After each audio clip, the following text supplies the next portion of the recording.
Speakcies. She obviously thought I was out of earshot, and I just heard her say, "I'm a looking and I'm a liking." And I just turned around like... You know what's crazy is that's the same thing I said about Scott. That's how our podcast started.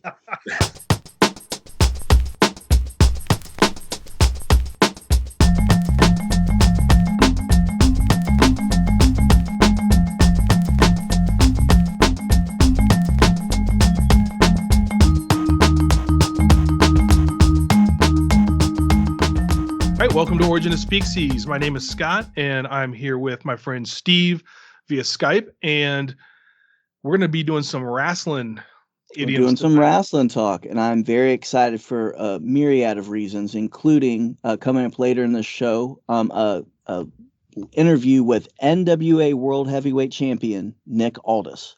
Yes. Very exciting. Great conversation. Unbelievable. Yeah. Even if you're not a wrestling fan, he is. I highly suggest you stay tuned and listen to that conversation. Great call with him. I have gotten, and I'm not a big, I didn't grow up as a big wrestling fan, let's put it that way. But this whole situation has kind of sucked me in, especially watching their YouTube channel. It is highly entertaining, and especially for people like me that miss sports, this does give you that feeling that you're watching some cool competitive stuff. So even if you're listening and you're not a big wrestling fan, trust me, stick around. You're going to really enjoy this conversation. So one of the advantages of having your own podcast about words and phrases is you get to pick the words and phrases that you're going to do. So for this episode, I'm doing one is a nickname and another actually is an idiom that we'll discuss today. But again, the benefit of having your own show, you pick what you want to do, and you can also talk to great guests like NWA Heavyweight Champion Nick Aldis, who will be on later this episode. So you had mentioned you weren't a big wrestling fan when you were a kid. That was the opposite of me. I was a huge wrestling fan. My brother and I used to try to monopolize the TV on Saturdays to the point that my parents gave us a quota of how much we could watch. So we had to kind of choose our times to watch wrestling. And specifically being in the South, the brand of choice was the National Wrestling Alliance, or NWA. Most of the time we would watch the version that was broadcast on WTBS every Saturday at 6:05. I misspoke in our interview. I said 6 o'clock. It was very important on TBS. It started at 6:05. Right. So we got to watch that. And it would show all the wrestlers from the National Wrestling Alliance. So not to get too inside baseball about wrestling, which I'm sure everyone tunes into this podcast to do, but to give you a little bit of a background, in the 80s and in the time before that, wrestling was broken into different federations, different kind of conglomerations that would be under one umbrella. It would be different territories that would go under one umbrella. So one of the big federations was the National Wrestling Alliance, pretty dominant in the South. You would have different promotions that would be under that, so different physical territories. And as we had mentioned on a previous episode, wrestling grew out of the carnival circuit. And in the same way that carnivals had territories and circuits, they had areas that they would only be allowed in. Professional wrestling worked the same way. So you would watch something called the National Wrestling Alliance, but for instance, in our area, it was mostly run by a promotion called Jim Crockett Promotions, which eventually became essentially the NWA towards the life's end of the NWA. So we'll get a little bit more into that, a little background, and as I talk a little bit about our first phrase, that'll help make some sense. And the first phrase I want to look at, or nickname, is actually Nature Boy. So I was about to ask you before we did this one, but you may have answered the question already. Yeah. Did you have a favorite? I know you just enjoyed the whole thing, but did you have a favorite wrestler growing up? Well, in a way, and I think it's a tribute to the person we're going to discuss, who is most associated with having this nickname, even though, spoiler alert, he's not the only person. The Nature Boy, Ric Flair. When I was a kid, I hated Ric Flair. He was the worst. He was the biggest villain.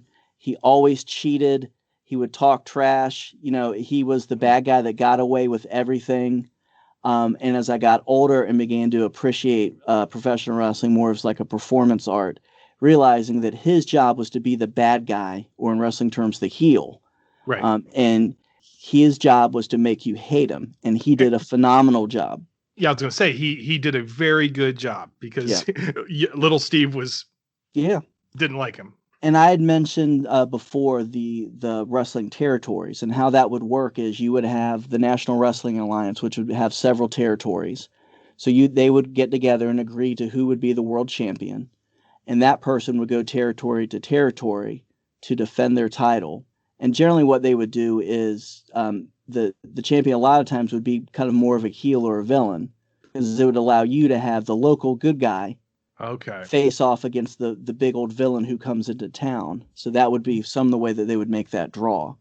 So to me, the National Wrestling Alliance has always been and will always be the greatest wrestler ever, the Nature Boy Ric Flair. He is a 16-time World Heavyweight Champion, 8-time NWA World Heavyweight Champion. The NWA kind of morphed into something called World Championship Wrestling, which we'll talk about a little bit more before we speak to Nick.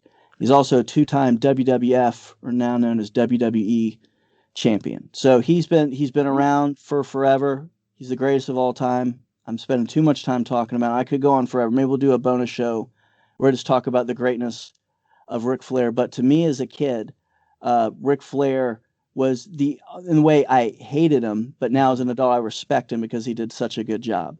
Right. So one of the things, though, as much as I could go on and on about Ric Flair, and maybe I will some other time, one thing I've actually, until just very recently, never understood how his nickname came about, the Nature Boy. So before we get to how the name originated, let's talk about that he wasn't the first one. So Ric Flair actually took the name from another wrestler who was very prominent in his day, Nature Boy Buddy Rogers. And this comes from natureboyricflair.com, which is, I think it's the first time we've cited this website as a resource, but hopefully not the last. Right. So it was basically a character that was very similar to Ric Flair's. I mean, it's pretty, the character that went around with it, an arrogant, flamboyant, blonde ladies' man who told you what he was going to do and did it, and pointed out how much of a loser you were. Even they used the same finishing maneuver, the figure 4 leg lock. So Ric Flair actually took that from Buddy Rogers. They actually fought a few times, including having a match called the Battle of the Nature Boys in the late 1970s, where Ric Flair won the battle and kept the name and character. So then, let me add one more. During the 80s, Ric Flair was not the only Nature Boy who traveled around. There was another Nature Boy Buddy Landell. And by the way, at some point, when the quote I have from Ric Flair actually calls this person out, you'll get to see a pretty good example of Ric Flair's microphone skills. So where did this idea of being a Nature Boy come from? We're going to go somewhere that you probably didn't expect us to go to today, to a song that was popularized by Nat King Cole. Oh, wow. Wrestling pioneer, Nat King Cole. Yeah, Nat King Cole. So there's a song that Nat King Cole released in 1948 called Nature Boy. Other people have recorded it, but Nat King Cole's version is best known. I know David Bowie actually covered it in the 2000s for the Moulin Rouge soundtrack. So it's a song that's still around. And what's interesting about this song is not so much who performed it, but actually the person who wrote it. So the song was written in 1947 by a gentleman by the name of Eden Abes, who I have never heard of before, and very oddly is described on Wikipedia as whose lifestyle in California was influential in the hippie movement. Really? So, even in the 40s. I didn't know there were hippies in the 40s, but I guess he was influential to not only... Well, what's interesting before you get into all this is he influenced hippies. He influenced it was sung by Nat King Cole, which I wouldn't think of as having anything to do with hippies. And then Ric Flair, which is like the opposite, or at least his character, the opposite of hippiness. So covers a lot of ground. Yeah. So for another resource I don't know that we've used, I'm going to go to an article from the Financial Times, which can be found at ft.com. Entitled The Life of a Song Nature Boy. So from this article, we learned that Nat King Cole sang the song in 1948, but we learn more about Eden Abes. So I'm going to read from FT.com. Abes was part of a back to nature movement whose followers were known as the Nature Boys. They were influenced by earlier European Naturmensch and Lebensform philosophies. I'm sure I've nailed both of those pronunciations. But this was the 1940s America, and Abes was just considered weird. Yeah. And Abes' quote is, "I look crazy, but I'm not," he told Life magazine in 1948. And the funny thing is that other people don't look crazy, but they are. So, okay. And if you get a chance to see a picture of Mr. Abes, he looks pretty much just like if your head, you think what a hippie looks like. Yeah. That's him. Yeah. So one of the terms I had butchered there was Lebensreform, which means, translated from German, life reform. I'm quoting from Wikipedia, so you know this is also good. A social movement in the late 19th century and early 20th century Germany and Switzerland that propagated a back-to-nature lifestyle, emphasizing, among other things, health food, raw food, organic food, nudism, sexual liberation, alternative medicine. And I blacked out there for a second. You know what? I gotta say, I listed a bunch of things that just really make me angry. Well, I was gonna say there's the parallel here of you getting mad at Ric Flair when you were a kid and not liking him. It's all rooted in this guy who it's all coming together and making sense now. So how does this go from being a song and discussing a character of a nature boy who's like kind of a back to basics, dirty hippie? So my translation of it is that the term was taken and reinterpreted to mean someone who is naturally fit, naturally talented, and naturally handsome. So whoever is playing the Nature Boy wrestling character comes in and just is using that term to talk about, I am great just by being. I don't need, So I don't need some sort of weird mask. I don't need some big outfit or gimmick. I'm just me. I'm fit. I'm lean. I don't have to eat anything weird. And I got the blonde flowing hair. Yeah. I'm a nature boy. Okay. That makes sense. So kind of a little bit of an odd journey. And again, to see, the story of Nature Boy going back through Nat King Cole and then to a really dirty, filthy hippie. I know that sounds a bit redundant, but this guy just seems like, again, a filthy, dirty hippie. At least Ric Flair didn't take that part on, though. So he was inspired by the idea. Yeah. But he was really the opposite because I always thought of him as like the capitalist sort of as far from hippie as you really could possibly be. And I think that's one of the things that I like about him and his character, too, is that you and I will occasionally exchange like Ric Flair, like YouTube videos. And the guy, for someone that I find extremely entertaining, is about as opposite from me as I can think of anyone, even more than even Albanese or whatever his name is, of just somebody who runs his mouth about how much money he makes, how good he is. Ready. Woo! We are on tour and we're doing it better than anybody else alive. Now, Buddy Landell, it's so hard for me to sit back here in this studio looking at a guy out here hollering my name when last year I spent more money on spilt liquor in bars from one side of this world to the other than you made. You're talking to the Rolex wearing, diamond ring wearing, kiss stealing, wheeling dealing, limousine riding, jet flying, son of a gun, and I'm having a hard time holding these alligators down. Woo! So if you want to learn more about Ric Flair, I highly recommend the ESPN 30 for 30 on him, where you get to see pretty much how he lived the opposite of a natural living, organic food sort of person. I think he's one of those guys that Keith Richards looks at and goes, why isn't this guy dead? So whereas I think a lot of people know who Ric Flair is, even if you don't know wrestling. The next phrase is related to a wrestler. Is one of my kind of all-time favorites that I don't think is known to the public at large.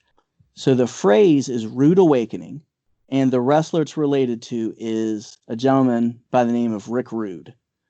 So I'm going to talk a little bit about Rick Rude, talk about the Rude Awakening, and then talk about the roots of this. And before we even get going, we'll give a shout out to our man, Barry Popick, Barry Popick came through for me on Twitter. I was having a hard time finding the origin of this phrase, and he came through in Popick Passion style and gave me plenty of information. But before we get to the highfalutin part of the conversation, let me talk about one of my favorite heel wrestlers of all time, Rick Rude. So Rick Rude was somebody, even as a kid, as I hated people, I think I liked Rick Rude because he was maybe even more obnoxious than Ric Flair. Yeah, and if I could, I usually wouldn't say this, but it's worth it. I just Googled Rick Rude. If you're listening on your phone or you have some sort of access to the internet, just Google Rick Rude, check out the pictures, and I'm over here just.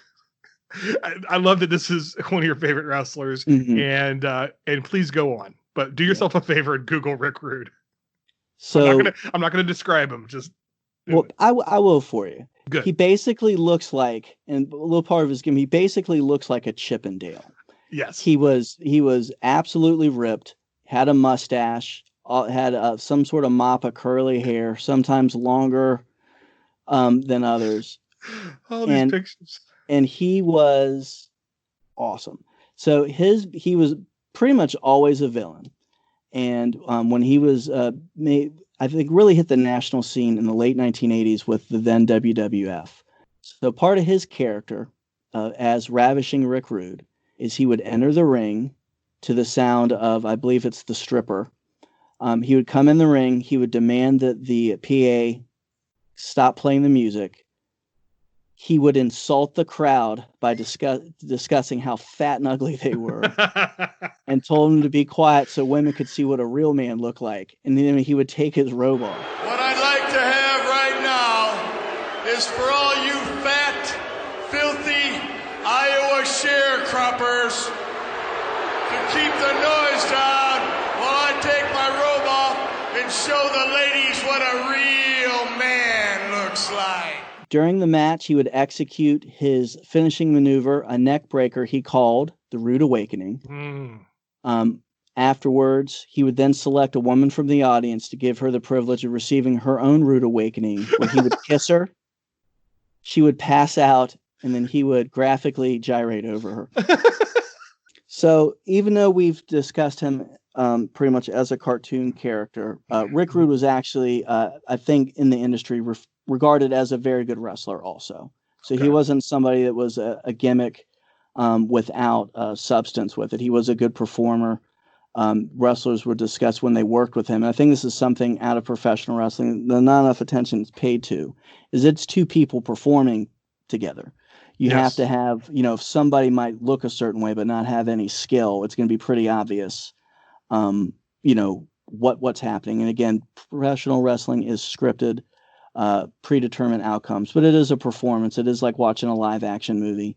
And it helps when the person you're interacting with, there's no times to stop and do a retake. You're out there performing live. Well, and I don't know much about this. I'm sure you can speak to this, though. A lot of it, I would imagine, is improvised, right? I mean, there's maybe the beats, or is every single thing rehearsed, right? Like I would imagine things go wrong sometimes, and you have to sort of improvise and know your character and know your moves and be able to play off each other.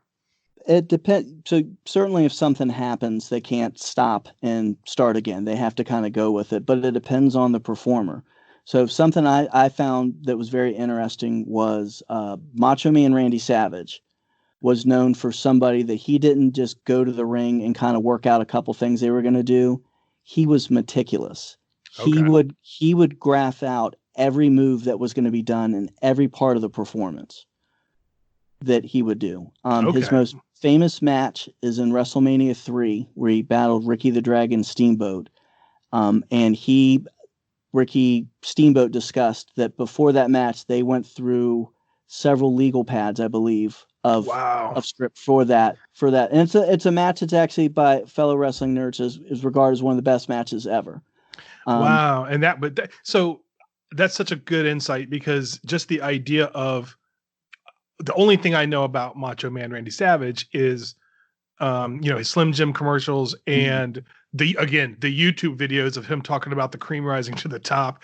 I can't see him with a bunch of legal pads like, don't mess this part up, or And he was very passionate and intense. When you get a chance to listen to Nick Aldis coming up here shortly, his passion for what he does really comes through in his discussion. He's got the Pope passion, man. He does. And I think he's slightly better shape than Barry, but not by much from what I've seen. Yeah. So where did this phrase come from, though? So I guess to get to the idiom part of it, is this a phrase that you've used before? And I guess to define it, as rude awakening is often used that someone's expectations of the results are going to be different than what they imagine. You're putting in certain actions, you think something's going to come out, but you're going to have a conflict. The results will be different than what you think. You will have a rude awakening. Yeah, I don't use it that much. I think when I think of this one, I think of like teachers in high school or middle school that would say, like, if you think when you get into the real world that this is going to happen, you're in for a rude awakening. So I probably just have a little bit of baggage from that to where I personally don't use it that much, but certainly very well known to me. And I was going to say, this is something I if my mom hasn't said it, she has said something very similar of, look, mister, if you don't do this or that, or if you think this or that's going to work out, you're in for a rude awakening. Well, just along the same lines, like I've never used the phrase like cruising for a bruising, but it's the same thing. Like some teacher or mom would have said to me, look, buddy, you're in for a rude awakening, or you're cruising for a heard it enough as I grew up that I wanted to retire it. But now that I know that Ravishing Rick Rude has a tie to it, I may want to bring it back, and maybe you'll say this is one we should bring back. I think we should bring back his mustache and gyrations, but that's just me personally what I'll be doing. Okay. Well, so let's get back to the phrase then. I have no idea where this came from. It seems like a somewhat obvious metaphor for being awakened in a rude way, right? Like, is there any sort of specific root to this that you found? I did, and I generally am pretty good, I think, about exploring the Google universe and getting answers to things, and I was in a total dead end. And we're often facetious here, at least I am, but Barry Poppett came through for me on this and got me a ton of information. So all kudos to him. Everything I'm going to say now was from research that Barry provided to me just after a message on Twitter. So Barry, thank you very much. So the term originator was first used in print in the novel Alla Giornata, or To the Day, by Lady Charlotte Barry. Well, hold on. So we got a Barry connection. You had an or in there. Yeah, this is better and better. This is I'm firing on every cylinder right now. This is the most Steve episode we've ever had by far already. And it's even more so now. This is awesome. If the only thing that could be better is if at some point I had a shovel and could like smack a raccoon. But the episode's not done yet. So Lady Charlotte Barry, or Burry, actually, her name is spelled like you would bury someone alive. Oh, okay. I thought it was Barry, like Barry Popick. Yeah, right. And I don't know why bury someone alive was the analogy I used for Barry, but maybe bury something into the ground. You had just mentioned raccoons. That's why. Yeah. Thank you. Thank you for putting that together. Yep. So she was her full name, Lady Charlotte Susan Maria Barry, was an English novelist who is chiefly remembered in connection with a couple things that she wrote in the early 1800s. The book in question, Alla Giornata, or To the Day, it's one of those books that I don't know if you've come across this in finding phrases. You'll find a book that's well regarded enough that people can trace back where certain phrases came from. But finding a copy or information of the book is pretty tough. And this was one of them that I was having a hard time finding anything other than something on Google Books. So one of the things I found interesting about her is I think we take for granted what it meant to be a female writer in the 1800s, kind of a rare commodity.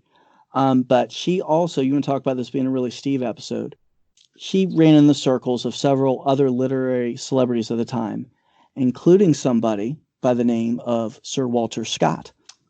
Not Sir Walter Raleigh. It's not Sir Walter Raleigh, which I think is great. That is cool. So as I mentioned, the quote comes from her novel Alla Giornata, or To the Day. You said that 3 times. It gets better every time. Thank like the you. first one, the first one sure was a little I touch and go. The second one was like, okay, you just nailed it. That was amazing. Good job. And the quote was, "She was aroused from the state of dreaming delight by the announcement of the Conte di Montesecco. It was a rude awakening." Is that a rapper? Conte di Montego Jogger? Okay. He could be. He's an Italian rapper. But what was very interesting about this was I actually found a review of the book. So shout out to another website we haven't used before, World of the Marchioness, March, IONESS, a journey through the life and times and experiences of women in the long 18th century. I don't know what makes the 18th century so long, but I also don't have a website called World of the Marchioness, which you can find at worldofthemarchioness.wordpress.com. So they actually find a review of the book. And again, making this a really big Steve episode, review the book from a magazine we've discussed here in the past, the Ladies Magazine. Oh, yes. Bringing it back. They quote as, "Firstly, the review is notable that it actually mentions the author by name, which apparently was uncommon when lady authors were there. Wow. The narrative of the book is deemed to be unoriginal. Young lady makes enemy of betrothed who learns to be a cruel man. Although in keeping with the time, the emotion of the piece is said to be of a high standard and the description of the heroine well drawn." Mm-hmm. So I guess a pretty positive review from the Ladies Magazine. Well, it sounded like it was hit or miss, or, they didn't like it. They didn't love it, but there was some good stuff to it. Yeah. But what I do find interesting is that I really wish I knew how these things worked. Like the fact that you can't really find a copy of the book. It got a pretty good, okay review in the Ladies Magazine, but somehow Rude Awakening stuck. It must have really just hit a chord. Yeah, and it did. And Mr. Barry Popick then provided me several other quotes of this throughout history, but one that I think might have kind of put it into the, I guess, greater lexicon is its use in an article from a newspaper, The Charter, from April 7th, 1839, The Charter of London, in a essay called "Groveling Whigs and Rampant Tories," in which the quote is, "There is such a thing as reckoning without one's host, and laying out one's money before we have it in hand. This Eldorado dream may yet suffer a rude awakening." So this can become surprising that even back in the 1800s, that political parties were accusing each other of not knowing what to do with the money they have and spending it poorly. It's something that you would say as, "Hey, I'm grounded. I got common sense. This person is in for a rude awakening." It's just there's something good about it, and then you get to think in your head about ravishing Rick Rude, and it makes it all that much better. So we should start using that more. I'm going to now dissociate this from my 10th grade algebra teacher, and now associate it with Rick Rude. And when the pool opens here in a few weeks, when I tell everyone to shut up so their wives can see what a real sexy man looks like. Oh my gosh. Just the idea of me popping my shirt off the first time at the pool and any discussion of Rick Rude, Google Rick Rude, and they just could not be two more diametrically opposed bodies in history. So, and everyone at our pool this summer might be in for a rude awakening. They are for sure. All right. So with no further ado, we're going to move to our interview with NWA's Nick Aldis.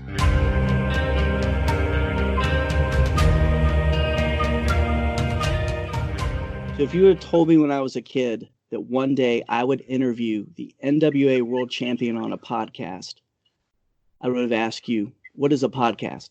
However, once that was explained to me, I would be as excited as I am today because here with us via Skype, in his second reign, the national treasure, the real world's champion, NWA World Champion, Nick Aldis. Nick, thank you very much for joining us today. Yeah, welcome, Nick. Thank you. No, thank you very much. Pleasure to be here.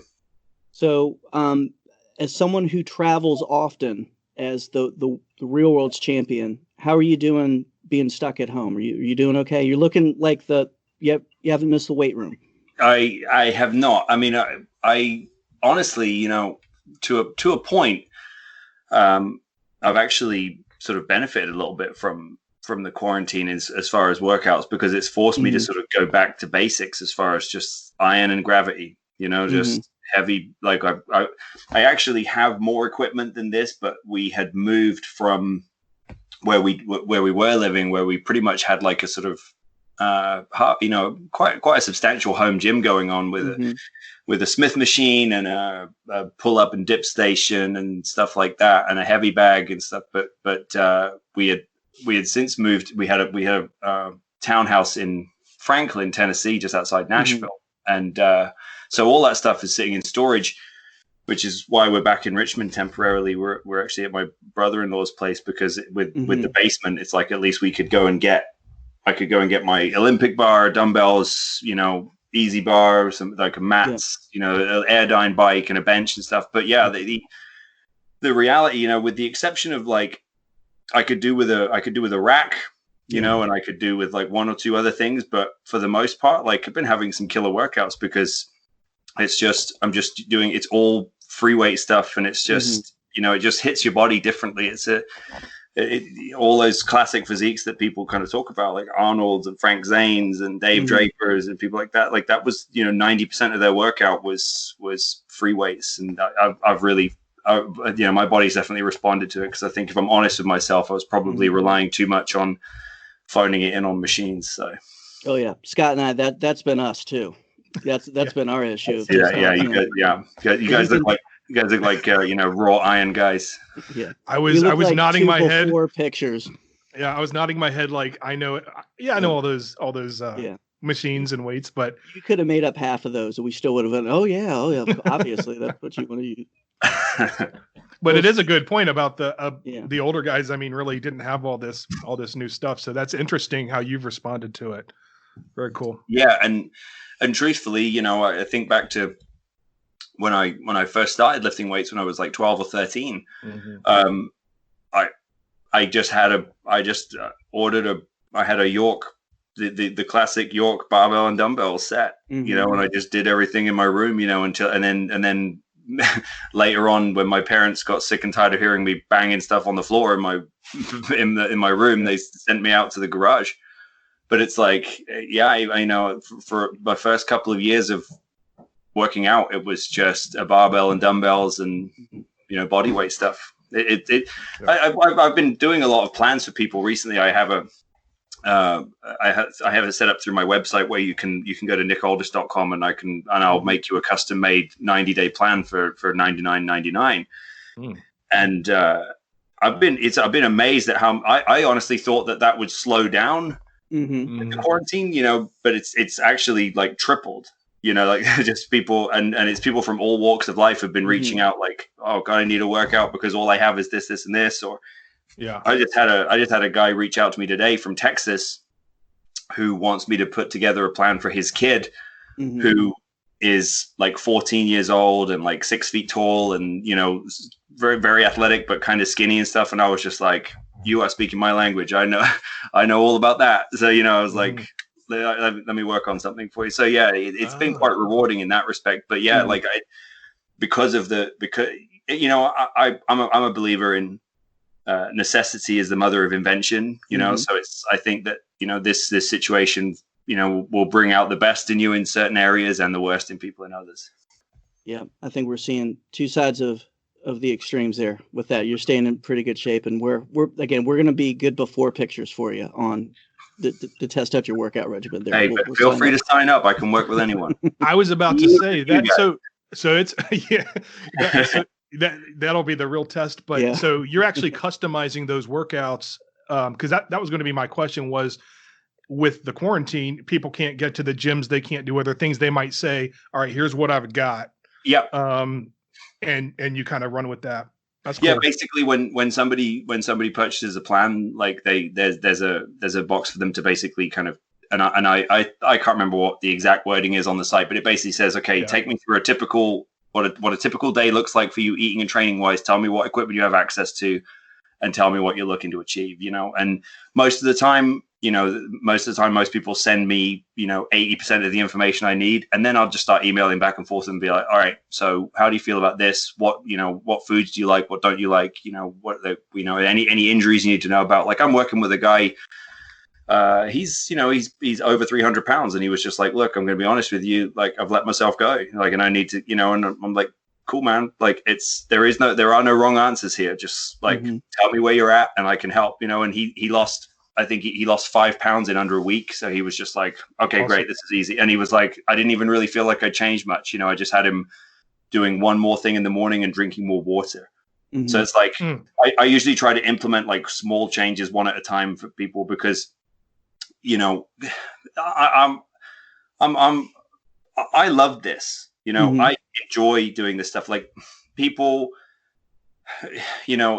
but I also understand that to a lot of people, this just feels like just so much hard work, and just like something really daunting and something they don't want to do. And I totally get that. Like, I'm cool with that. Like, I've just done a course on mobile app development, like, just to take time. And I just sat there and went like, I'm never going to get this. I'm never going to get coding. And, I'm never going to understand that. Like, I was trying to get kind of a basic understanding of it so that then if I work with developers on different stuff, I'm not a complete imbecile. But I was just sitting there thinking, this is like a foreign language to me, and I understand that to some people that's what this is like. So what I tend to try and do is rather than scare people with like, okay, you need to do this and do that, this, and this. I go, okay, for 1 week, I just want you to, like pound 3 glasses of water when you wake up in the morning and go walk for 20 minutes, whatever. Right. And then tell me how you feel in 1 week. Right. And then it's like, they'll almost without fail, they'll come back and go, oh my God, I feel like a new person, just from drinking more water and just getting some exercise done early in the morning. Like I can't tell you how much more productive I am if I just do something, to start my day, just to like just get my blood flowing, just get my endorphins going, just it engages my mind, and it takes that part away from my mind. As far as if I haven't worked out yet, I'm always going to be a little bit antsy and a little bit kind of like, and the longer my day goes, the more sort of frustrated I get, because then I start to feel like I've been a lazy piece of shit. So I just go, okay, do something in the morning, then I can be productive. And then like once you've been productive, then you can go, okay, now I can switch that off. Now I can pound out a great workout. But it's like, it's just a case of implementing like one small thing at a time. And for a lot of people, that can make a profound difference in their life. And it's, for me, it's like, that and wrestling they're the two things I've committed my 10,000 hours to. I'm a big Malcolm Gladwell guy, and I believe in the 10,000 hours. And I'm like, well, those are the two things that I've got my 10,000 hours in.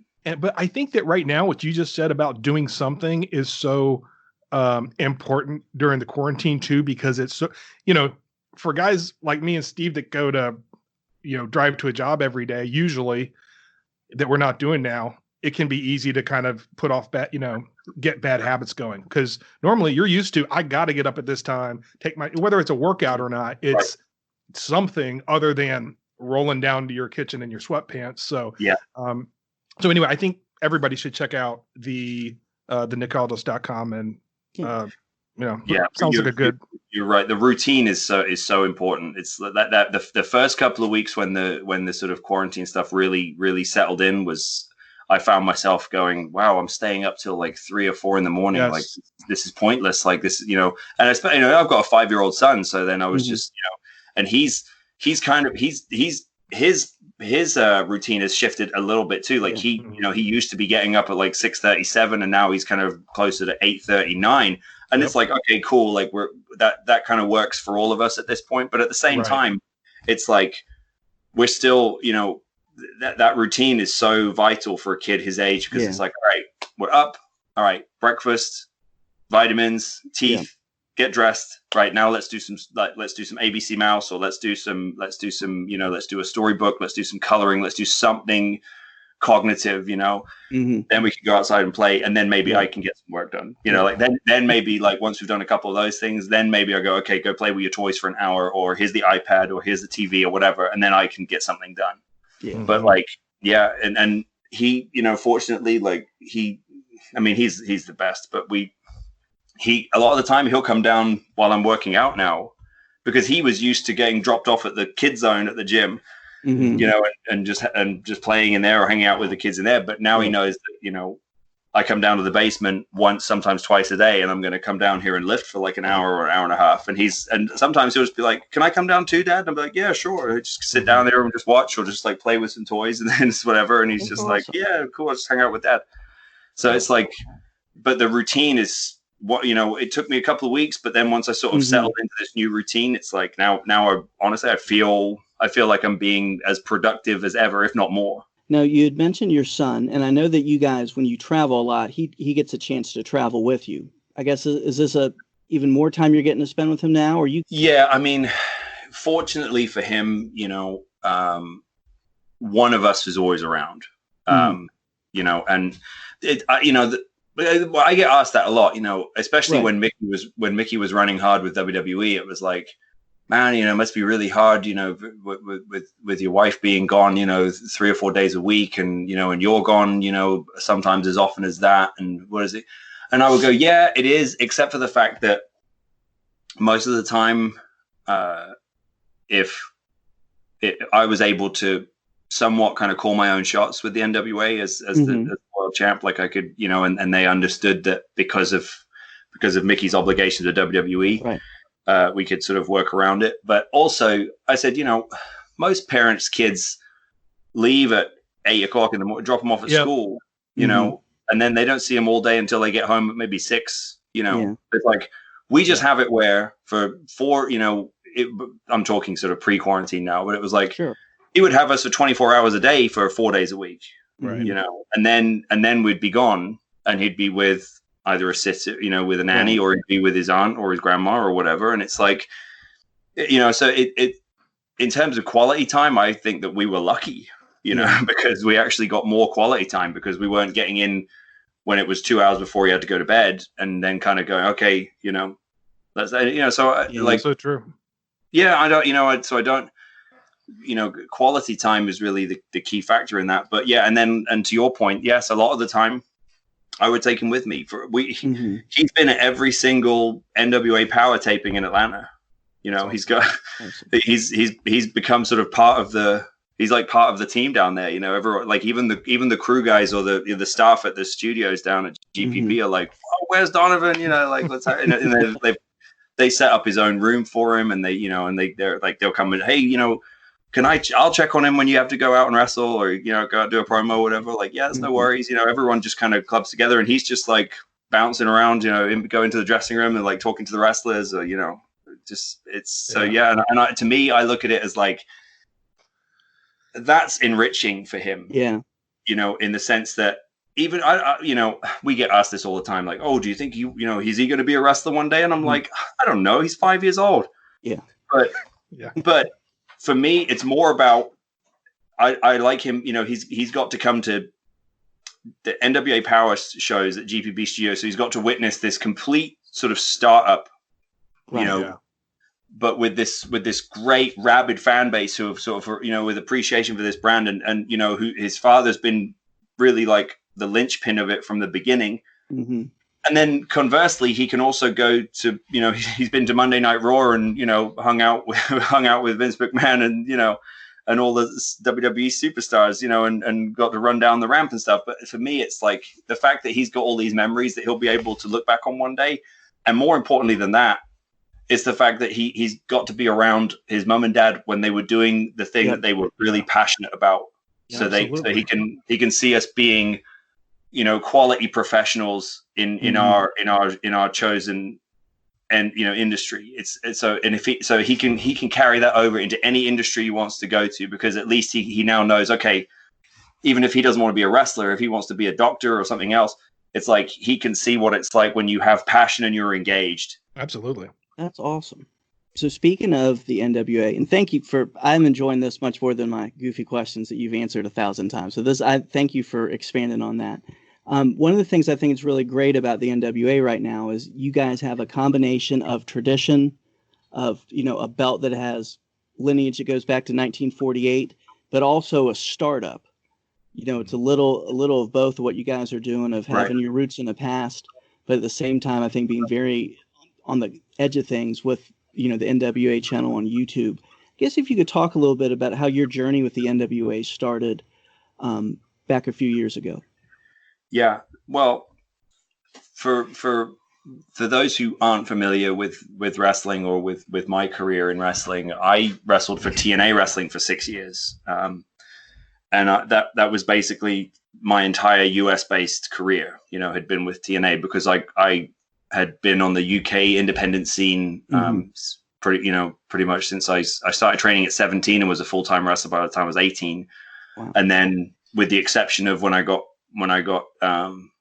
went to an audition for Gladiators, the UK version of American Gladiators, and got that and did 2 seasons of that, that was my job. I was a wrestler. So, but doing Gladiators then sort of obviously gave me a much stronger public profile in the UK.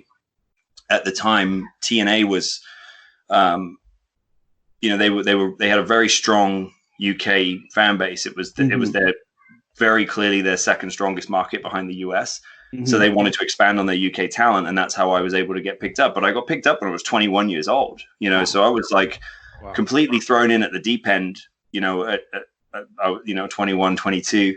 So I'm getting to work with like Sting, Kurt Angle, AJ Styles, Samoa Joe, Booker T, Scott Steiner, Kevin Nash, there's like Mick Foley, and it was just like, and I got such an education. But then by the time I sort of got towards the end of my run there, I had worked my way up through the whole card and had proven myself and became the world champion there and headline. And then things kind of went off the rails, to be perfectly honest. A lot of that was just the company itself. It kind of reached critical mass and, was mismanaged and kind of, honestly, they blew a major opportunity. There was, they were very much the number 2 company and they kind of blew it. But nonetheless, I was very grateful for the time I spent there. Right. And then when I finished up there, the industry the landscape had really shifted.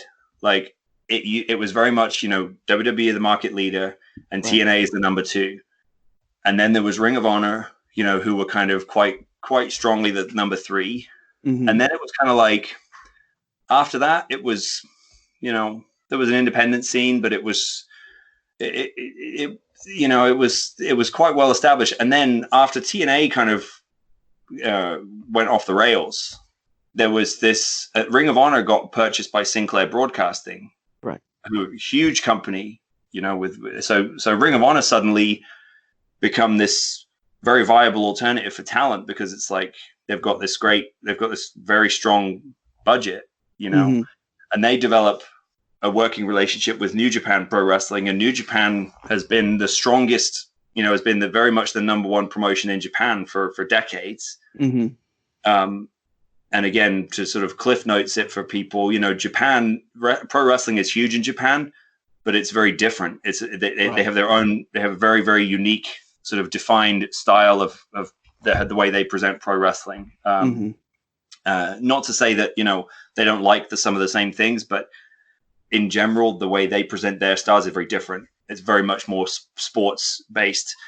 But the Bullet Club had become this really red hot thing, and it was started by Prince Devitt, who was now better known as Finn Balor in the WWE, and Carl Anderson, who and a couple of other guys, Bad Luck Fale and Tama Tonga, and they sort of.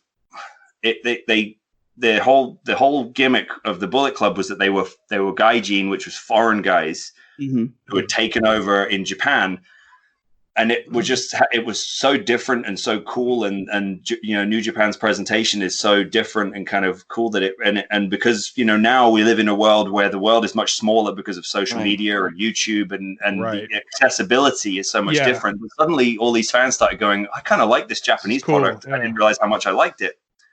So then, you could really, it was kind of like TNA self-destructing, kind of blasted open the landscape, wide open, in the sense that people started going, God, I like this style better. I like this. I like that.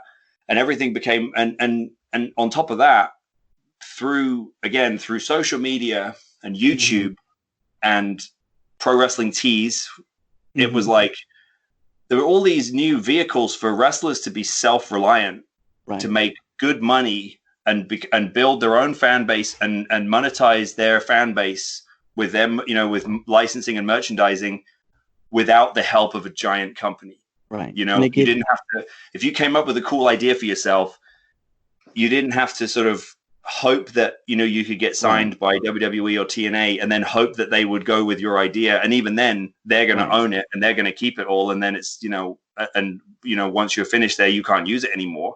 Now there was a group of guys who went, I think I'm just going to make my own show, or I'm just going to make my own vignettes. So I'm going to make, I'm going to do my own stuff, and I'm going to put it out on YouTube, and I'm going to get, I'm going to build my fan base myself.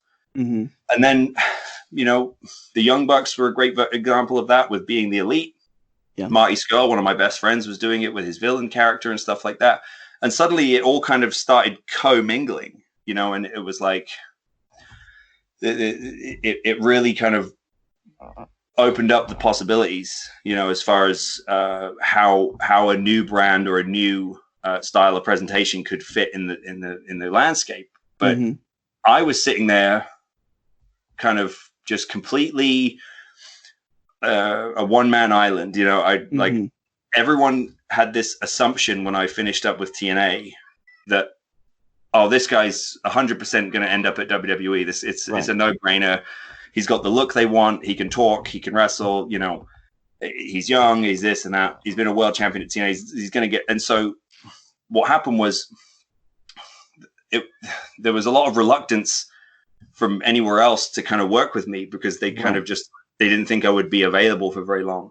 Right. And it turned out that, that there were some circumstances that were going to sort of prevent WWE from being an option for me. So I was just kind of like, where the hell do I fit in now? And I got to this point where I kind of went, okay, I've either got to reinvent myself and find a vehicle, or I've just got to get out and just say, okay, that was a fun chapter of my life, and just work on something else. And I went away and had some vignettes produced. I produced them with the same guy that did Marty's villain vignettes, where I just, and just sat down. We did a bunch of stuff, and they came out really well. And I was just in the process of putting those out, and building, sort of rebranding myself, so to speak. And I got a call from Dave Lagana, who I had worked with at the NWA. He had been one of the writers there, and he just basically said, "What's going on with you? Like, why am I not seeing you anywhere? Like, this is crazy that you're not, that you, what's happening," kind of thing. Right. And I just kind of told him, I said, I feel like the other thing that happened in the business was that the taste had really sort of moved to, they wanted to see like really fast paced, high flying, high spot, crazy sort of, high risk, dive out of the ring, drop each other on the head, drop each other on the apron, kick each other in the head 20 times sort of style. And I didn't do any of that. And you actually wrestled. Yeah. Or I told a story, I tell a story in the ring, and it was like, I said, it's like, be sort of spending your whole life learning, to be a Shakespearean actor, but now all people want to watch is car crash, right. Action movies or something, right? It's like, or spending your whole life being learning to be a great ballroom dancer, and now everyone wants to be a break dancer. Right. And so Dave basically explained, like, hey, Billy Corgan bought the NWA, and I had seen that. I'd seen the headline, and I said, yeah, okay, that's, I wasn't really sure what he was planning to do with it. And he said, look, this is basically what we want to do. We want to, we want to bring that element back to pro wrestling. We feel like a lot of fans have left. We've lost a lot of fans from the genre because they liked, for lack of a better term, wrestling. right? In the sense of like, they didn't want, this sort of hipster sort of sports entertainment. They didn't want what WWE was doing, which was sort of Hollywood wrestling, right? With very, very scripted, very kind of overproduced, very, very engineered. But they also didn't want this really unrealistic sort of crazy, like cruiserweight, every single match. Right. They wanted, they wanted the stuff that reminded them of what, the same kind of wrestling they had as a kid, which was, the ain't broke, don't fix it kind of formula. Yeah, I was gonna say, obviously there's a huge market for that. So it's like, okay, yes, so this has shifted, which is understandable, but now there's a vacuum. And so you've got the perfect recipe for something that's ready to break out. Right. And then, and we in the midst of looking at that, we were also looking at some of the stuff that was taking off, and a lot of this, there was a lot of sort of retro brands that were kind of making a resurgence in terms of fashion. And then we were also looking at like Cobra Kai is a perfect example of what we were trying to do. I love that show because it's like, Steve was just telling me about how I honestly, right before brilliant. This, I was telling him about it. Yeah. And we in a lot of ways, we kind of said, we want to be like the Cobra Kai of wrestling, where like we make all these, we sort of tip our hat to this classic stuff from the 80s, a lot, but we're doing it with guys in the here and now. And we're not, we're not pretending to be in the 80s. We're just referencing it with our style and our appearance. And then, and that's kind of how Power came about, because we were like, the promos that people really remember. To me, I'm all about promos, and the promos that people remember for me were like, outside of like the Rock stuff and Steve Austin stuff on Raw. People always go back, especially in the South. People would always go back to Ric Flair and Dusty Rhodes. Those were the two guys that people would always reference. Oh man, I remember seeing Ric Flair used to stand there at at that podium, and he'd talk about his suits, and he'd talk about this, talk about that, or Dusty Rhodes talk about hard times and yada yada. And those were all happening in the either in Atlanta, or they were happening at Jim Crockett Promotions, studio in Charlotte. So it was like, hang on, we can do that. Absolutely. But prior to that, we had basically, my influence on it was, I said, look, I'm not a boxing aficionado by any means, right? But I will buy a pay-per-view if it hooks me the right way. Right. And I bought 2 pay-per-views in the space of a month. One was Mayweather and McGregor, and then one was Canelo and Triple G. And I said they were marketed completely differently. Yep. One was all about brash bravado, money, suits, and like catchphrases, and like alpha male ego. And the other one was like, these two are the best, like most dangerous, straight up assassins in the middleweight division, and like they've been circling each other for years, and now we're going to see who's better. So marketed completely differently, but both of them hooked me in their own way. And I said, I can turn on any device any day of the week and watch wrestling matches. I can watch really good wrestling matches between, Ring of Honor, New Japan, NXT, Raw, SmackDown, yada, yada, yada. I said, we ain't going to make any difference if we just get a ring, get a bunch of wrestlers, and put wrestling matches on right away. So that's how the 10 Pounds of Gold series was born, because we just decided to focus on 2 guys and the championship. Because for us, we looked at it and went, okay, the belt is really the main asset. The championship belt, it's like all the other belts have changed 10 times. We still have the same belt, so you can go back and use archive footage of Dusty Rhodes, of Ric Flair, of Harley Race, Terry Funk, Ricky Steamboat holding this same championship. Now cut to me holding that championship. Now there's an immediate link. It's like the Stanley Cup. It's like, would you change? Sometimes we'll get fans, like young fans, will be like, why don't you update the belt? It's like, well, why don't you update the Stanley Cup? Why don't you see if people want to update the Super Bowl? Exactly. No, it's like, that's the point. It's the iconic, it's the thing that links the history to the modern era. So you had mentioned wrestling, and I like that term. I grew up lifetime Virginian, and my brother and I, when we were younger, every Saturday at 6:00, we watched the WTBS World Championship Wrestling show out of Atlanta, which you guys have done, again, a good job of duplicating, but still keeping your eye to the future. So what has been a reaction to fans as you live in the South and travel a lot through the South? How have the fans responded to you with that? Well, when we did, we had some pretty cool sort of milestone moments prior to Power. For me, we proved the concept with 10 pounds of gold, and we got a lot of momentum with that, quicker than we had anticipated. And even by the time we got to All In with me and Cody, which was, again, just for a Cliff Notes version for people who aren't familiar, All In was this huge pay-per-view that was basically, the whole concept of it was that it was by the boys. Like, it was the wrestlers had put this together. It was marketed as like it was a kind of project by Cody and the Young Bucks and Kenny and Marty, and they were going to bring in, there was no walls, basically. You didn't have to be under contract to Ring of Honor.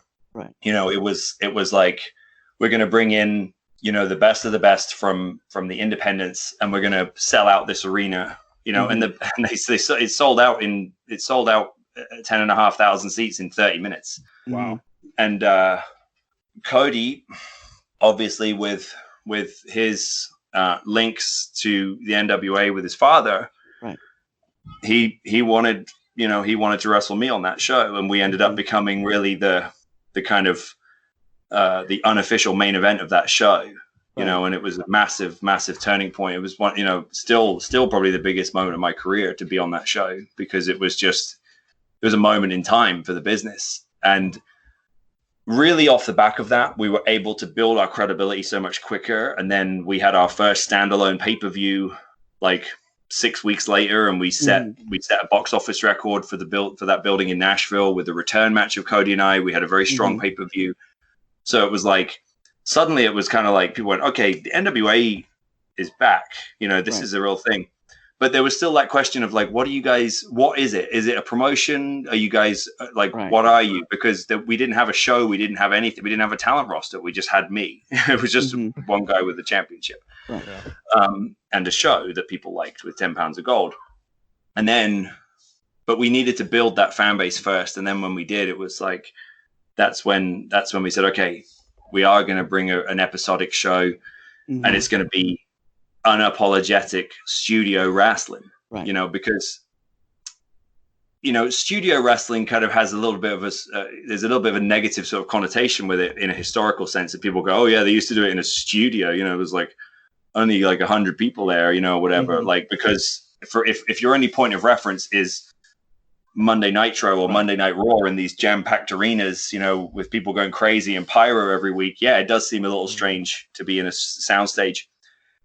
But first of all, the late 90s was such an anomaly in the business. It was just so red hot, and it just swept up everyone. There was no way that was going to be sustainable. And those people people to this day still don't understand that. They're just like real estate and everything else. Yeah, it was just a bubble. It was just this massive, like, crazy moment in time for a couple of years where it just became red hot, and they just sold out everywhere, every night of the week. And it was nuts. But it was never going to be that way forever. There are guys in their 60s now who are still arguing with each other on Twitter about who was responsible for it and why it died and why it's like, no, it was just a bubble. It just burst. It just had its day in the sun. It doesn't matter. But the studio model, the whole point of studio wrestling was that you wanted people to come out to the live events or to buy a ticket to the pay-per-view. So you gave them a television show, and you do a television show in a television studio we talked about it, and, they said, like, what were the things about when studio wrestling's done right, what is it that you think about? And it's the promos. It's all the interviews, And so we kind of, when we designed the set, we wanted it to just be so visually appealing from that part of it. And the matches, obviously the matches are still important, right? But we wanted to make it where we wanted to recondition a new audience to be like the audiences of old, where they went, okay, when I watch the TV show, I'm tuning in prepared to see, like, I'm looking forward to seeing the promos as much as I am to seeing the matches. You want to see the story advance and the characters build out, and you guys have a way to do that with that. Right.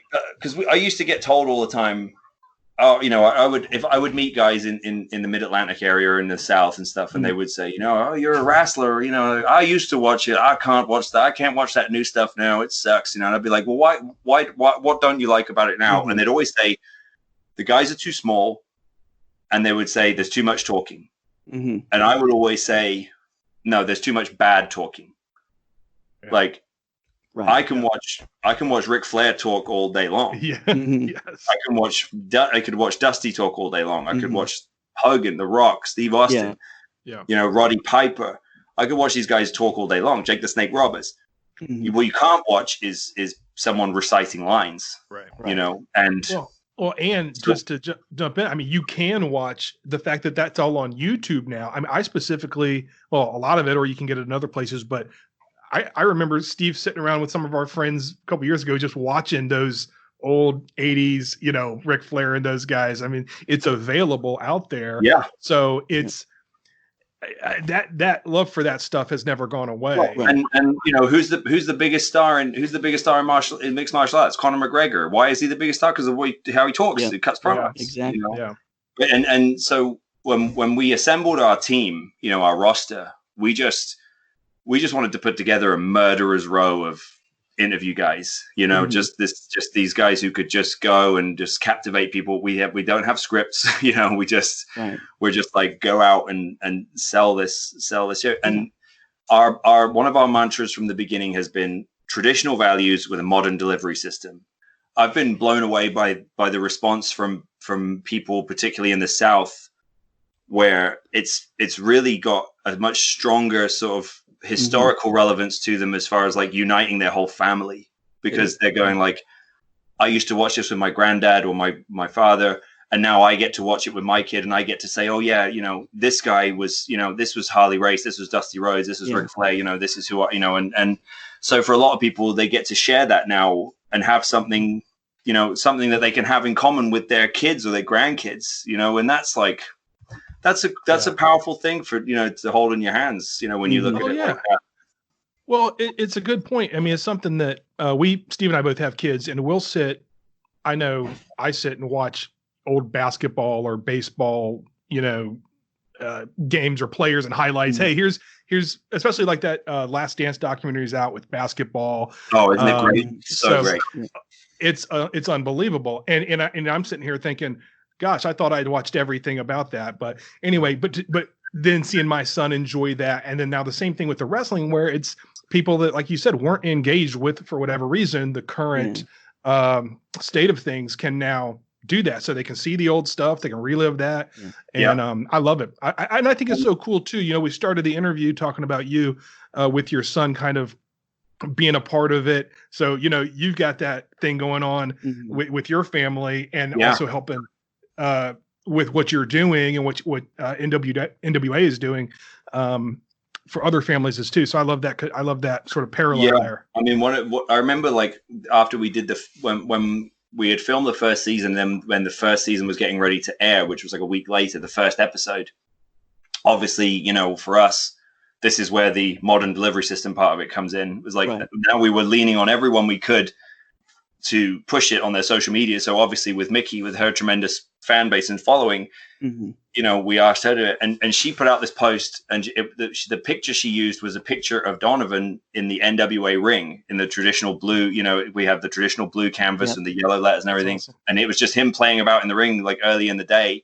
And she used that picture and then basically said, look, I'm a WWE star, and and obviously I have a huge passion for that, and I love that. But for me, wrestling first was the NWA, and so that's awesome. It's so cool to be able to see, like, just through happenstance, like my husband is now involved with that, and I get to sort of be part of this sort of historical link and this legacy, and for people who just think wrestling is like, just, it's just a dumb, it's just guys in tights, just fake fighting, whatever. It's like, there's always going to be people that just think that. And it's like, it is to a point, like I take the business seriously because I'm in it and I make money from it and I have to, but I also understand there's a lot of people, they're going to hear all this and be like, God, listen to this guy go on about legacy and this and that with wrestling. But it's like, hey, listen, baseball's guys in pajamas out. And, it's all perception, it's all relative. But again, it kind of goes back to what I was saying before about passion. It's like, I think that where I've been somewhat successful, especially with the NWA, is that we've been able to attract younger fans and more lapsed fans, and we've also been able to attract just new fans who have just gone like, I don't like wrestling, but then someone told me to watch this, and I don't know why, but I like this. I never thought I was a wrestling fan until I watched this, and it's like, you weren't a WWE fan. You were a fan. You are a wrestling fan. You just like this. And so like that's talking versus good talking, kind of the same. And honestly, that's our biggest challenge. I mean, other than the fact that now obviously we have to wait until things clear up where we can run again. But our biggest challenge is just to get new and unique fans. We want to build, the business in general has kind of niched down a lot. It's now you've got to be like a really serious wrestling fan to watch wrestling. Whereas before you used to be able to just be like a casual guy who was just like, oh yeah, I like these guys. They're nuts. You want to see them talk? They're crazy, And it's like, but now you've got to really like, oh yeah, like you've got to know the names of the moves, and you've got to know what Japanese wrestling is. You've got to know what Mexican wrestling is. You've got to know all the, and like for us, we want people to be able to tune in and be like, hey, that question mark guy's funny, like I like him, or like, hey, I like this guy in the suits. He's kind of, he's kind of an arrogant dick, but like he's funny, whatever. And it's like that's, because again, it's that self-awareness. It's like I don't need everyone to love wrestling as much as I do. I just want people to enjoy our show. Yeah, I appreciate your passion that you bring to it, and it's fun. There's other guys I've seen online that pretty much acknowledge their job as like they're actors, and this is a role I play. And I think that wrestling is a little bit different, that you have to embrace the legacy and the history of it to get the performance right. And like you said, there's talking where someone's written something down for you in the back because the committee's decided this is who you are. But then there's being yourself and bringing that out in your promos and your speeches and letting yourself shine through. Oh, it's absolutely, this business is about personalities. It's not about writing. It's not about a storyline. The storylines are only necessary if people care about the personalities, and they can only care about the personalities if the people conveying those personalities are doing it with passion. And 9 times out of 10, for people to really see it in your eyes and really feel it, what you're saying and what you're doing, it has to come from your own mind and your own guts, and it can't come from someone else's piece of paper. And I'm sorry, that's probably going to preclude me from ever working for Vince McMahon, but that's the way I feel about it. Is it's like the business is built on personalities and moments, not on engineered stories and wrestling matches. It's about personalities first and foremost. Yeah. Thank you, Nick. Thank you again so much. No worries. Your passion really comes through. This is awesome. I know you have an 8 o'clock and you have gone way over in time, and I really appreciate it. So just a couple big things I wanted to hit. Scott and I both have daughters, and you have some powerful women in your life. So you've talked about your wife, Mickie James. How did you guys meet? We met in wrestling. I was with TNA when she came over to TNA after finishing up with WWE. So obviously I was, obviously I knew who she was. She didn't know who I was. Yeah, I mean, there's not a whole lot to tell really. It was just one of those things where she showed up and, again, like I'd seen her on TV. I knew who she was. And obviously I knew like she was a gorgeous woman and, but there was, there's a whole different thing. She's one of those women that when you see her in person, it's like TV doesn't do her justice, and she's also, her personality is obviously, one of the most attractive things about her. And I had always said, I will never date a girl in the business. I wouldn't commingle like that. I would, for lack of a better term, I wouldn't shit where I eat. It's just it's a bad idea. I wouldn't do it, and blah blah blah. I needed someone to keep me grounded outside of the business. Can't have your whole life be wrestling. Right. But famous last words. It doesn't work like that sometimes. And I just she basically she showed up one day, and I was sitting at catering. And she walked past, and I was just, I was in a tag team at the time. My tag partner, Doug Williams, he just turned to me and was like, "Put your tongue back in your mouth." It's just like, oh, damn, was it that obvious? And luckily the feeling was somewhat reciprocated. So, funny story. I was getting ready to go and I had to go do some new promotional pictures for like 8x10s and graphics and stuff. And this was at Universal Studios in Orlando, so I had to walk past the ring. I had to where the photo stuff was set up was at the back of the soundstage, and to get there you had to walk through the main soundstage past the ring and everything. So this was early in the day before the show, and she happened to be in the ring, just kind of warming up and practicing or whatever, doing whatever she was doing. And I had to walk past, and I was just in my trunks because I had to go do promo pictures, so, and she's not very subtle, she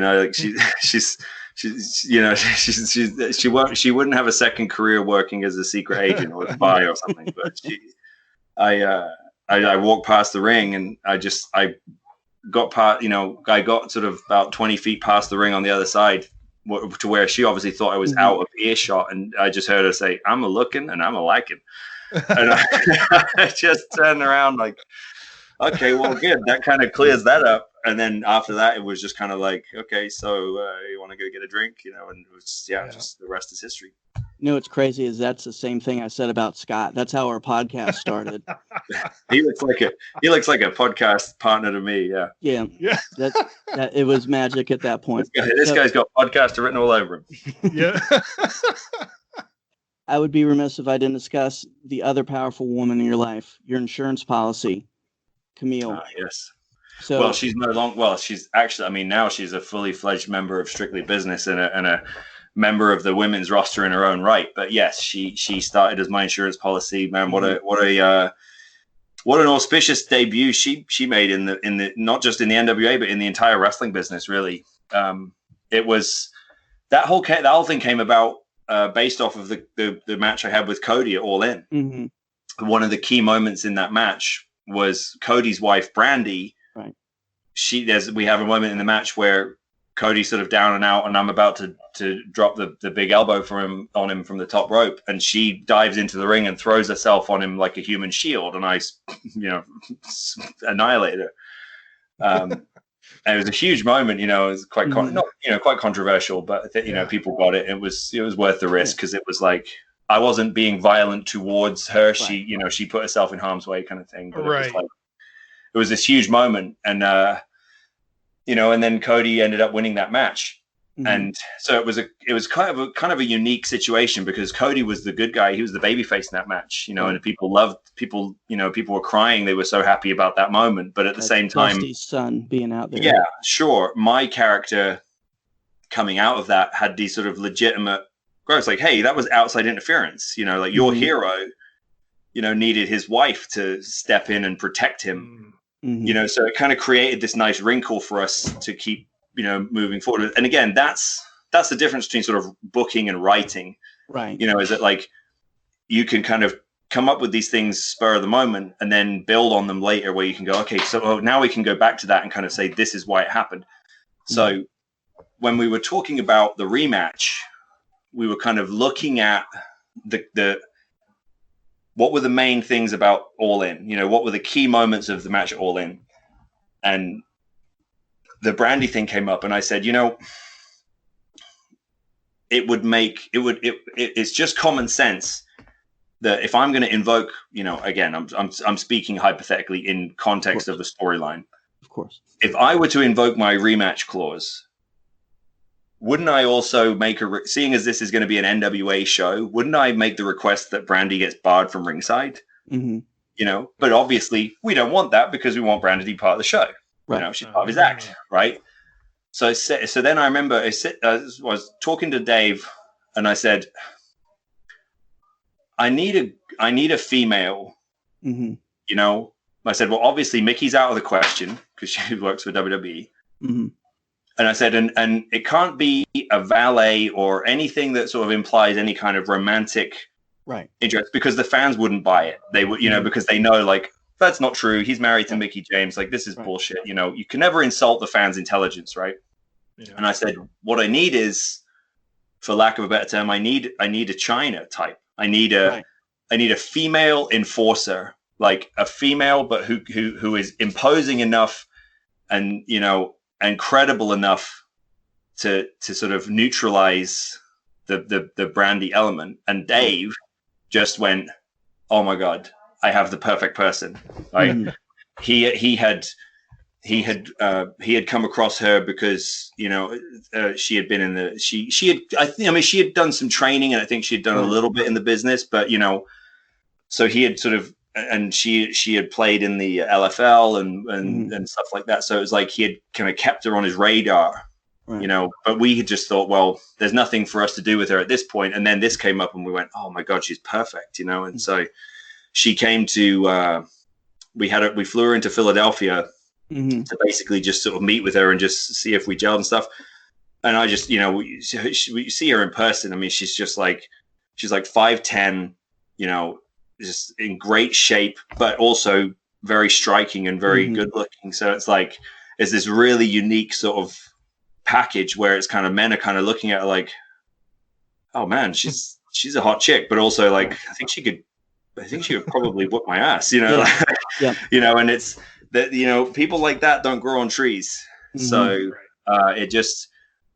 it created this whole new element to our show, and you know, I was a pretty unique act, you know, in my own right at that point, you know, compared to what was available, you know, compared to anyone really in the wrestling business. But then when we added her to the mix, we had this sort of act that was just completely different and completely unique to anything else that was going on in the business at the time. And that's really what you know, that's half the battle in any entertainment, is to create an act that is just completely different and unique that people want to see.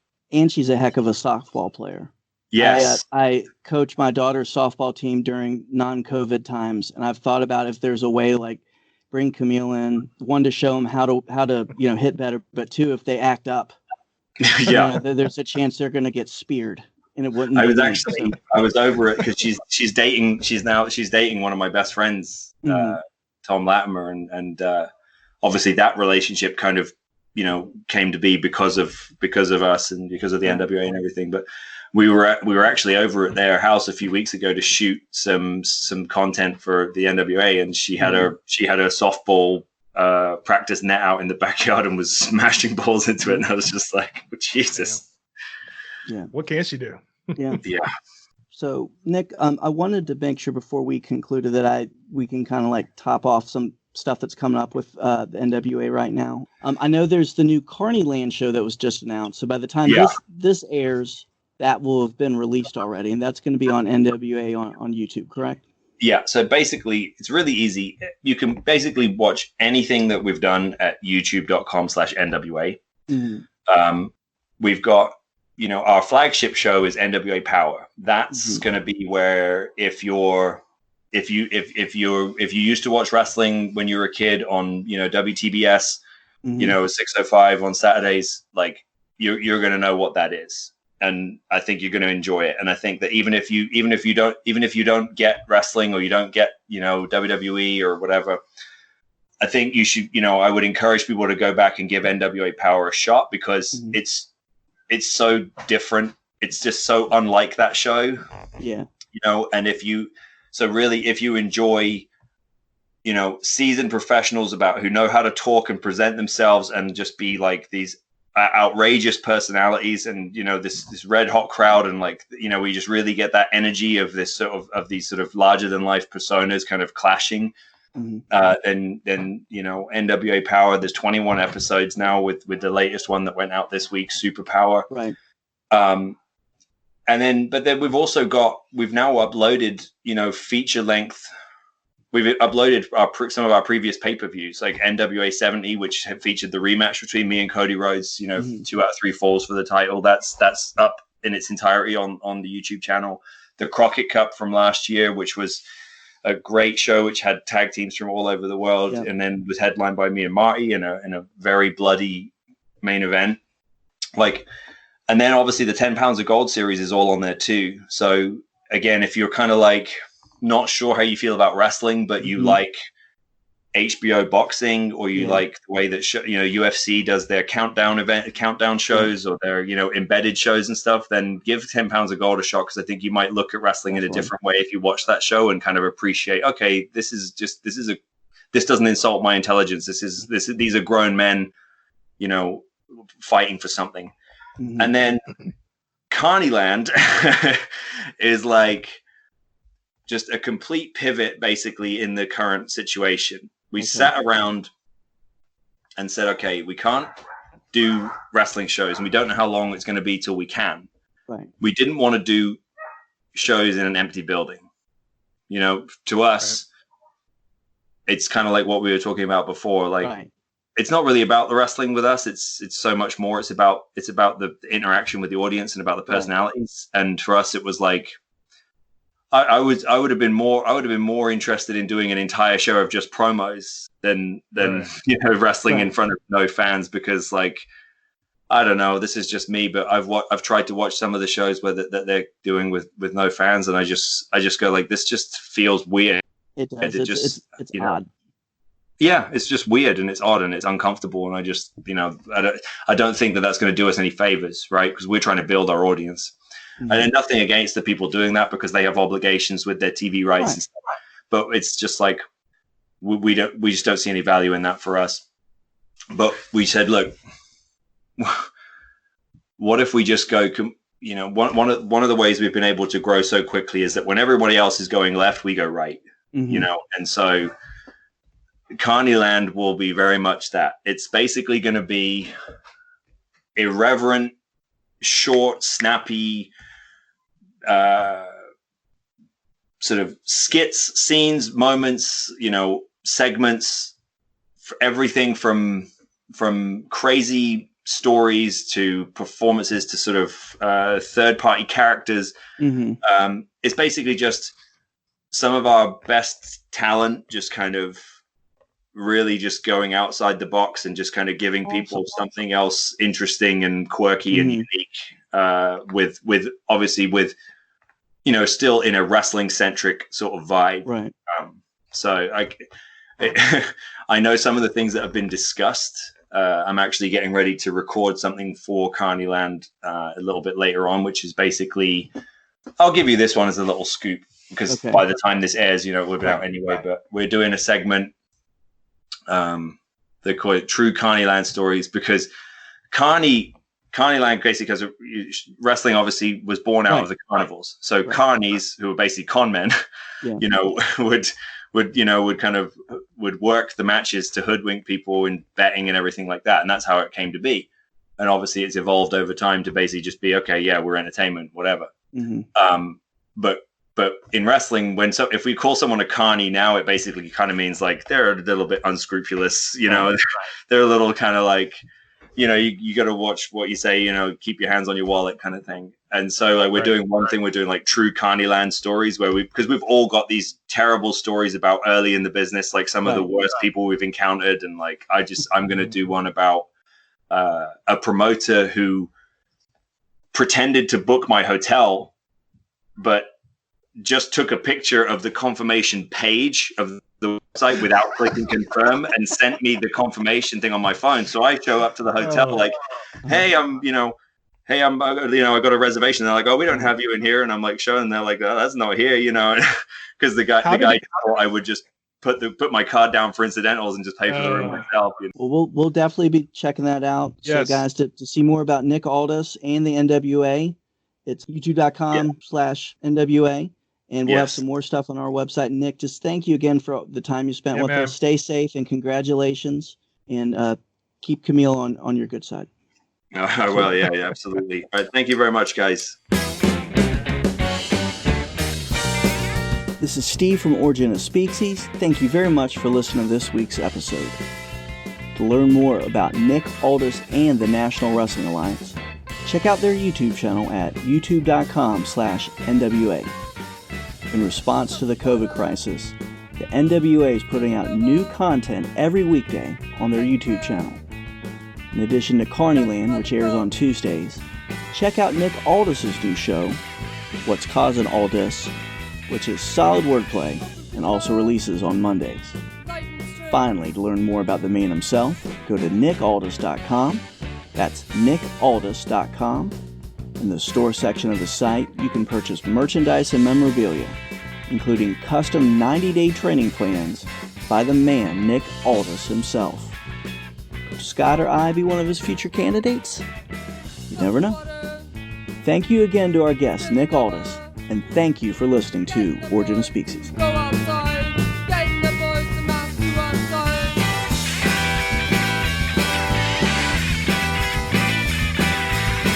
Interrupt the strife, a conscious onlook of one's fate. I'm a looking and I'm a liking.